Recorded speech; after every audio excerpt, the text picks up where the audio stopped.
What's up, guys? Welcome back to the channel. Be sure to like, comment, subscribe, share, all that good stuff. As you can tell, I am joined today by Frankie MacDonald, bit of a surprise guest on the channel, and I'm joined by I don't know what you would want to call yourself, Dylan, his co-host, I guess, on their Frankie and Dylan show on Cable 14. There we go. There we go. Okay. His co-host, Frankie, and from the Frankie and Dylan show. We got put in contact by I think it was Ian from Media, right? To be honest with you, I don't know where this convo is going to go. I don't know a ton about you, Frankie. I've just been seeing your content across Twitter, and I know that it is very much beloved by kind of America First and right-wing Twitter and that part of the Twitter sphere and that side of the political discourse. So yeah, if you want to introduce yourself and kind of tell everyone how you kind of got onto the online sphere and where you're coming from. I was born on April 24th, 1984. I went biking, walking, jogging, running, and went swimming and things like that when I was a little boy. I went biking, walking, running, swimming, and things like that, and swing on a swing, things like that. Driving bicycles when I was a little toddler. When I was a little boy, I drive bicycles and things like that. I graduated from Sydney Academy in 2004. In my childhood and teenager years, I went swimming, biking, walking, running, jogging. I graduated from Sydney Academy in 2004. Then on December 27, 2007, I did the very first video with scenery on my old YouTube channel, Flank99. That doesn't exist anymore. On Wednesday, December 16, 2009, I did the very first video myself. Then on June 2010, I did a video, severe earthquake warning for California, September 2010. It went viral for the first time ever. I was on Tosh.0 Season 2, Episode 13. But Tosh.0 is not a TV show anymore. Right. Hey, what was the first video you said that went viral of yours? Severe earthquake warning for California in September 2010. Okay. I actually didn't know that.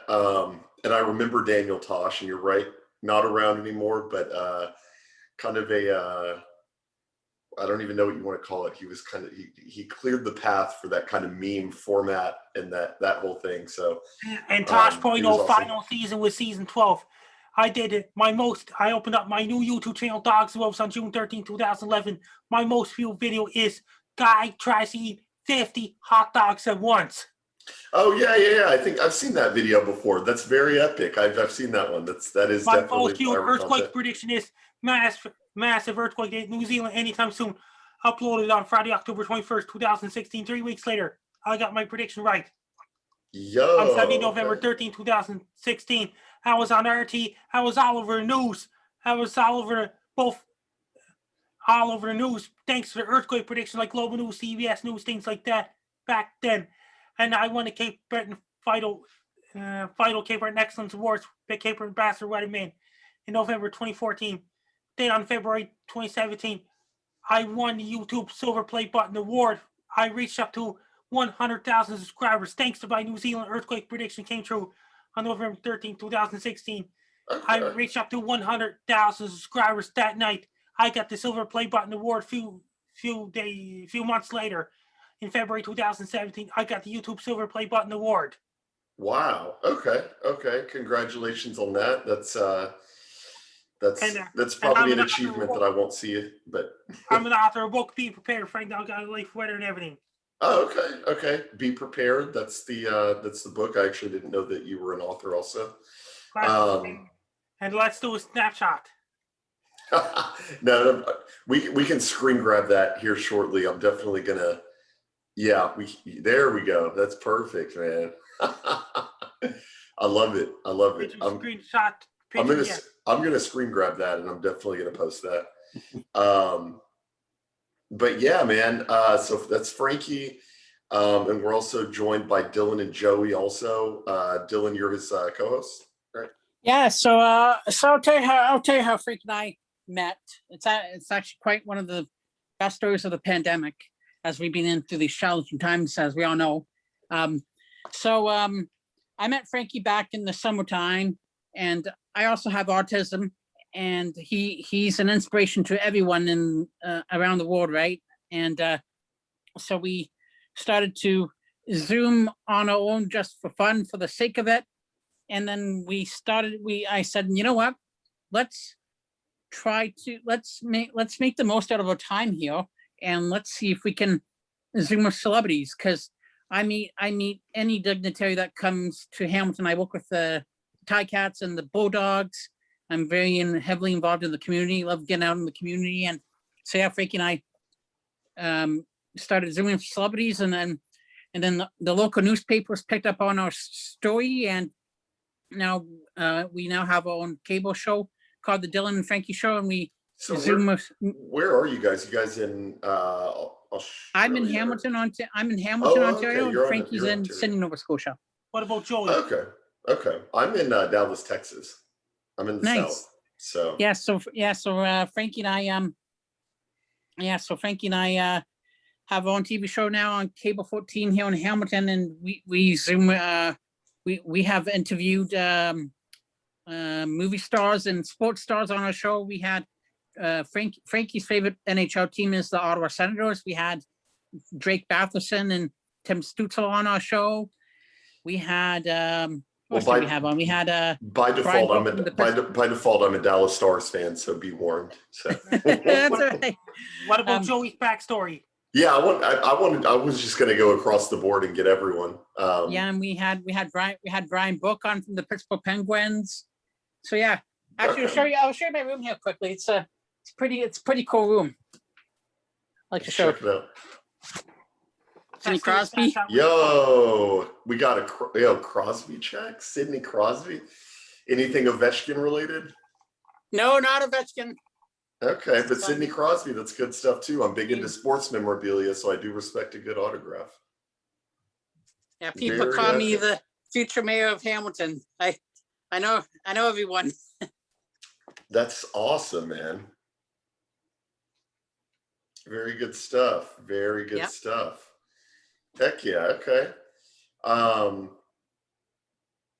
Joey got in last minute. We didn't have time to chat before the video started, but Joey, kind of what's your backstory? Hey everybody. Hey Dylan. Hey Frankie. We run a show together, Dylan and Frankie and I, on Sunday nights. It's a meteorology and comedy show called the Meteorological Report. And you kept me in. Was crazy busy this weekend, and not to mention I got a shot of the vaccine as a first responder 2 days ago, and I spent all day yesterday teaching forest firefighter prospects on my feet, and my arthritis is feeling it today. It's snowing like hell in the mountains here in Wells. So part of my backstory is I've been a long-time activist and musician all across Canada. I've played like 2,000 shows with my sort of outlaw country music act. In the process, I've chased storms, and I started a group called Interior Weather and Wilderness Watchers, which has 6,100 people here in British Columbia. And I'm known as the Caribou Weather Guy. People trust my weather reports. They'll come and check my Interior Weather and Wilderness Watchers before they check the Weather Network. Interesting. And usually I'll tell them, check your local forecast. Okay, so I'm to cover my butt. I'm here with two meteorologists, I guess. It sounds like Frankie and Joey. In a sense, absolutely. That's crazy. Amateur meteorologist. But yeah, but it sounds like you guys have probably a better track record than the local news has to offer. So I probably contact you guys for weather analysis before that. But before then, well, one of the great things I have here is that I live at 4,000 feet in the Caribou Mountains of northern BC, and it's pretty much one of the highest towns anywhere in Canada. And being so far north, we get winter like crazy. But also, living at this elevation gives me some tools. One of them is that we're in an upper level of air, so I'll feel change in the weather before people down on lower elevations do, say an hour from here in river towns. Okay. But also, we get a lot of thunderstorm activity here, a lot of snow, so it's a lot of fun. And if it's raining here, I know it's not snowing anywhere else. Right. You have that kind of deep insight. That's interesting, man. So Frankie, how many? I forgot to look before the show, but how many Twitter followers are you at right now? 131,000 followers on Twitter. So you're on Instagram. I got around 237,000 followers. Man. My Instagram is Frankie MacD 1984. My Twitter is Frankie McD. My Facebook is Frankie MacDonald. Frankie MacDonald public figure page with a blue check mark. My Hell TikTok yeah. is Frankie MacDonald 1984. My Twitch is Frankie MacDonald 1984. My Snapchat is Frankie MacDon. My LinkedIn is Frankie MacDonald. My YouTube channel is Dogs and Wolves. I literally wish that I had my social media presences memorized like that. I'm not that good at that. Let's do it. A screenshot now, Dylan. Hold on, I'll screen grab it. Okay, I'm screenshotting it. I'm still sharing it. I'm gonna crop all this. I'm gonna screenshot it and share it on Twitter once it's done. Let's do on the second screenshot with a book and the bobble head. Frankie Jeez. McD, there he is. So I remember so how I got accustomed to you or got to know you, Frankie, was when Nick Fuentes reps up to America First, the movement. I don't know how familiar Joey and Dylan are with Nick Fuentes, but someone actually sent Nick a bobblehead of you. Action figure. An action, yeah, it was an action figure. It was that, you're right. So someone sent Nick an action figure of you to his P.O. box, and he unboxed it on air. And that's actually how I learned about you. And next thing I know, Ian is texting me saying, "Hey, do you want to do an interview with them?" And I said, "Heck yeah." But how did you kind of get in contact with like the America First universe and like? They contacted me. Okay. They followed me, and they follow me on Twitter. Okay, so they were fans of you. Yes. Okay, that's interesting. So I'm honored to be doing the interview with you then. We're Canadians, eh? Like, why would we be very interested in America First? One thing I will say, ever since I've met Frankie, I cannot count how many shows, how many podcasts I've been on. Like Frankie's like, get on here, like last minute, get on. We're doing an interview with so and so. I'm like, okay, you're the boss, Frankie. And that's so funny. And I was on CP. He gets a lot of requests. I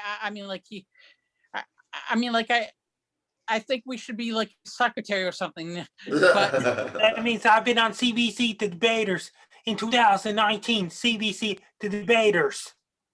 Jeez. Okay. All right. So you guys are getting a lot of attention now. That's a good thing though. So I know that. So beforehand, and we don't have to get into this too much, but I know beforehand. I think Dylan and Joey said that you guys lean a little bit more liberal. I think, which is fine. Like I'm not here to like argue or anything, but you guys are like a little bit more liberal leaning. How does it feel for you guys being kind of like with Frankie and you guys kind of being not encompassed, but like being reached out to by the right-wing movement in America?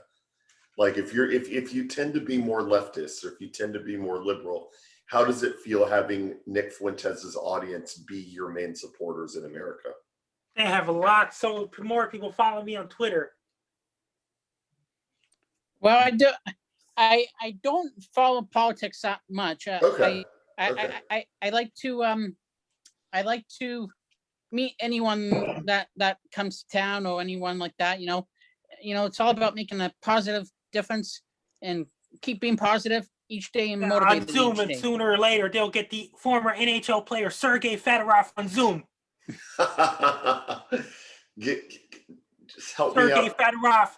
He played with Detroit Red Wings in 1997, 98, 1996, 97, 2001, 2002.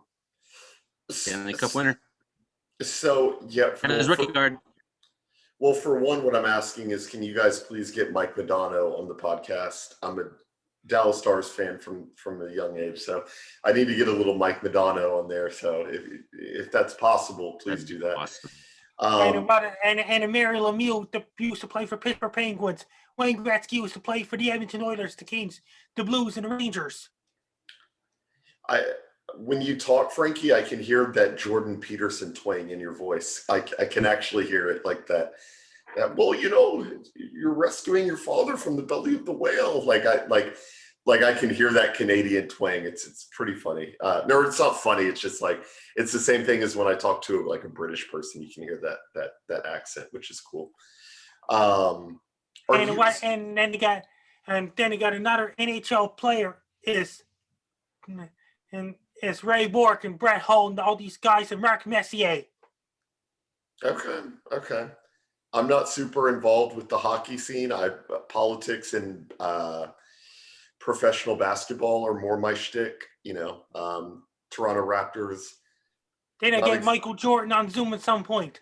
Yeah, yeah. Hey, for maybe if you pay him 500,000, maybe he'll do it. Jordan, I think all of us could play for the Buffalo Sabres right now because they need some help. Well, I'm black, so that doesn't lend itself to hockey. So, Not true. well, by and large, black people don't tend to play hockey or be swimmers, but it can happen though. But that's just not up my alley. Subban is a Very really good black hockey player. players out there. Pegan Subban is a really good Yeah, hockey Pegan player for the Subban. Predators. Subban is good. One Wayne of these Simmons days, in he'll win Toronto. the Stanley Cup. PK actually used to play Wayne for the Simmons in Bulldogs. Toronto. Wait, what about Toronto? Wayne Simmons in Toronto. One day soon, he'll win a Stanley Cup. Great black Okay. player. Maple Leafs. I'm a huge fan. I've been to Back in Toronto. 2016, PK and Subban had a close call to win the Stanley Cup back then. Interesting. I did not know that. The extent of my hockey knowledge and memorabilia goes as far as my closet, where I have one Dallas Stars hockey jersey that I wear when I go to hockey games out here. So, but it's a cool sport though. Objectively, it is an interesting sport because things are moving fast, and I like that. Are you guys? So, I guess here's the question: are you guys political at all? No. No. So you guys are apolitical, but there is a dissident movement that likes you guys. I think it's very telling. When you really think about it, I think it's very telling. Meteorologist Jim Cantor, he's in the weather a lot. Jim Cantor of the Weather Channel in the States, he's in the weather a lot. He's from the Weather Channel. I sent him a Twitter message today, Frankie, because I want to get him on one of our shows, especially with all this tornado activity down there. So are all three of you autistic? No, just Frankie and I. I'm just playing crazy. Oh, okay. No. I didn't even mean that like in a shitty way. I was just like diagnosed, like I didn't know who was and wasn't. But I do find it interesting that like autists tend to be beloved by right-wing movements. It's like there's something like inherently kind of free thinking about an autist, or maybe even the contrary of that they're like willing to dig deep into one issue or something that the right wing loves. Whereas like a leftist, they're not free thinkers. They do what they're told. And I think that there's a lot of that behind like the love of Frankie. Oh, you disagree? Yeah, quite. Sure. No one's telling me to. I live out in the mountains. I do exactly what the hell I want. I'm more free than anybody you know. So trying to make some sort of equation that leftists are just sort of blind followers. I mean, that's what you're doing is dividing and conquering, and it's not based on reality whatsoever. It's catchwords that will make your followers feel good, but not really be indicative of the truth. Well, what I'm saying is that we could probably dig into this a little bit. Leftist ideology is the status quo right now. Do you agree with that? No. You don't? You don't think that acceptance of gay rights and acceptance of transgender ideology is the status quo, and if you go against it, you're called hateful and fired from your job? Well, those are good things. So I don't necessarily equate them to being left or not left. Of course, that's leftist ideology. Not necessarily. I mean, Well, it's clearly not conservative. The truth is that capitalism is the dominant ideology, and that is not a leftist ideology whatsoever. I agree with you there, actually. Anyways, I'm not sure today's the right time to be getting into this kind of stuff. I am quite busy. And okay. No, I think it's it's a very interesting route to go down, because I think what what a lot of liberals miss is they think that me saying that I'm a conservative means that I'm doubling down on capitalism. And I'm not. I'm actually like and he's not perfect, but I'm very much like a Tucker Carlson type conservatism who thinks that capitalism needs to be critiqued at every single level. I'm not inherently a capitalist. I think it's a good system and I'm pro market.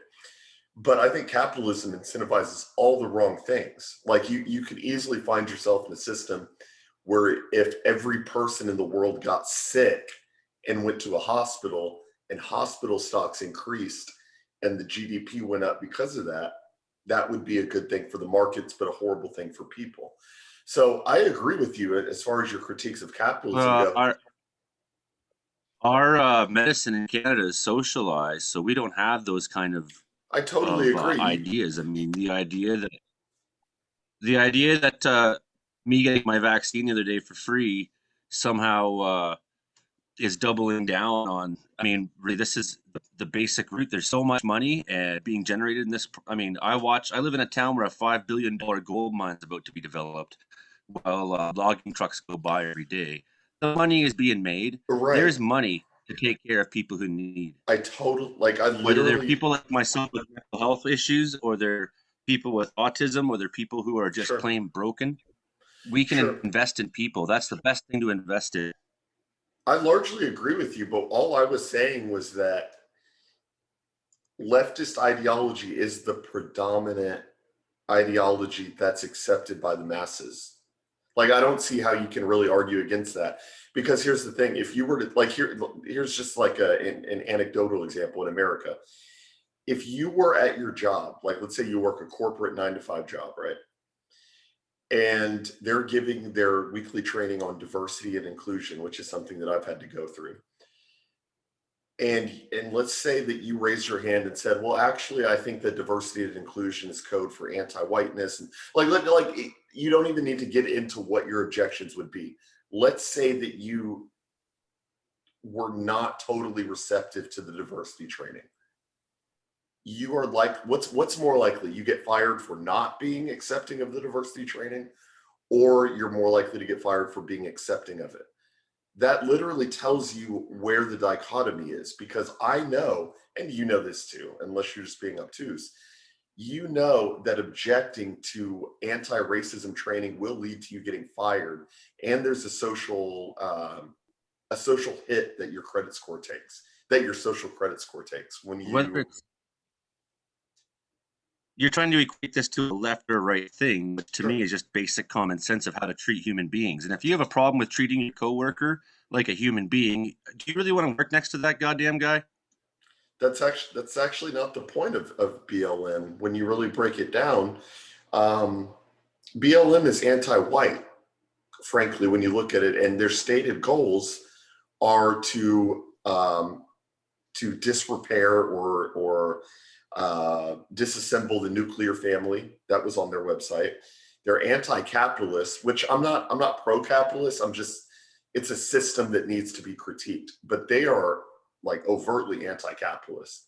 They're anti-white, anti-capitalist, anti-nuclear family, criticizing that movement, not even the ideology of equality or of some form of equality, which I don't even believe exists, but even criticizing the movement itself could lead you to having your life ruined and being fired tomorrow. Is that a society you want to live in? I've been involved with anti-fascist struggles my entire life. I just don't see that really as the case. I've never heard of someone saying we're anti-nuclear family. I mean, to me, that's a fabrication of sorts. You don't have to. Well, you don't have to hear it. It was on BLM's website up until Tucker Carlson called it out on his show and pointed out the fact that that was on their website, and then they deleted it. They said that the abolition of the nuclear family was one of their stated goals because it was a form of patriarchy instituted by. Yeah, like if you follow, but wait, what did you just say? There's truth there. Some truth to that. But then you're just like them. Then you're just like them. No, I'm just like me. No. You don't. No. Okay. This might go off the rails. Frankie's loving this. But You don't- can't divide how I think into one side or another. No, but you don't get to do that either. You're trying to simplify everything down to some basic root, and that's just not how my brain operates. You don't get to do that either, though. You don't get to say, oh, well, yeah, I mean, that's true about the movement that we want to destroy the nuclear family, but that's just me. It's like, no, that's not just, I that's said not there's just, some truth to this. but And I said there's some truth to the sentiments, in which there's often truth to sentiments people have, right? I don't think the world is black and white. I think it's a lot of shades of gray, and it's our willingness to you're a moral look at each shade of gray and see what it, for what it is and what people are trying to say and what they're trying to express, rather than seize onto it as a flashpoint. Well, you're a moral subjectivist, so you don't believe that there's any truth. Nothing's true. That's not true at all. So you're a moral objectivist. That's not true at all. I'm a democratic person, so therefore I'm going to have to accept in some ways what society around me thinks. So I'm not, for example, there's things happening in this town that I wish weren't happening with the production of the gold mine, but Like what? the Like town what, is largely for it. So what in your town so I do you wish wasn't happening? this humongous gold mine that's going to be built outside my house, right? Nonetheless, Why? I'm Why? Why don't it's you want not up that to happen? me, because I like my view. It's not up to me though to tell everyone in town what they should think, right? So we've Yeah. engaged in a process of environmental assessment, and we'll see what happens with the plans, right? And that's how I think the some idea of what's right will be, if we give it time, will come together. No. In our town, we're each going to have to express ourselves and try to get what we need, and that's cooperating together. I mean, that's a So very. I'm not a relativist. I have my truth. Does that necessarily mean that it should be imposed on everybody? No, that literally means necessarily. that you're a moral relativist. And I would advise you to read Peter Kreeft's A Refutation of Moral Relativism. That literally destroys kind of the worldview that you have. But not being disrespectful, I respect your worldview, but Yeah, you kind of are. no, I don't. I got invited to come on here and talk about weather, and now you're like criticizing my entire worldview without really knowing anything about me. Well, I And, mean, we talked about Hey man, this. I hope you guys have a good day, but I'm really busy right now, and I'm not really interested in having this kind of battle with you. So take care, Okay. bud. Hey, have a good one, man. Well, that's fine. You know, if you can't defend his worldview, that's fine. You know, but yeah, I didn't really want to jump on and just talk about wind patterns. I wanted to just kind of figure out like who you guys are and stuff, and you know, if someone gets offended by what I said, that's fine, and wants to jump off, it's okay. But yeah, Frankie, I mean, so you guys strike me as a little bit more apolitical, not as much tied into like politics and kind of like the news cycle and stuff like that. So I respect that. I think everyone kind of has their own lane that they have to go down in the public discourse. So Frankie, what did you think of that little debate that just happened there with Joey and I? I mean, that means a debate means just talking. That's all. Yeah. I respect that. The fact that you guys didn't jump off says a lot about you guys. So I respect that a lot. Were there any other? So how did you guys? Have you guys come across my Twitter or anything at all, or like how? I think because I hit you up, Frankie, through Ian. Have you come across my content at all, or no? No. No? Okay. Well, follow me on Twitter after this, Jordan B Videos. Was there anything else you guys wanted to chat about, or? Yeah, That means I I just got a want to say, copy you of know, my. I got a copy of just my want- book. You can get a copy of my book. Be Prepared by Frankie MacDonald. I love it. I'm gonna $0 the person who wrote my book. screenshot the screenshot of you holding up your action figure, and yeah, there we go. Yeah, that's gonna get screenshotted. I'm sharing that. Heck yeah. All right, man. Dylan, was there anything else you wanted to chat about? I just want to say, you know, I know that we're going through, you know, challenging times right now, but keep staying positive and like Frankie and thanks for having us on today. Best luck Absolutely, to you. I'm man. Frankie MacDonald. You're listening to Jordan B Podcast. Anytime, guys. But yeah, I'll put you guys's social media presences in the description of the video. Again, guys, be sure to like, comment, subscribe, share, all that good stuff. And I will be back on tomorrow. Video with Spexo that's planned for tomorrow, and then a video with That Mike means Bland. you'll interview Base Guy Show another time. Wait, what? You'll interview Base Guy Show next week. Yes, exactly. And also catch Frankie and Dylan on their show, the Frankie and Dylan show. All right, you guys have a good one. It was good chatting. Thank you. Bye for now. Absolutely. Have a good one, guys.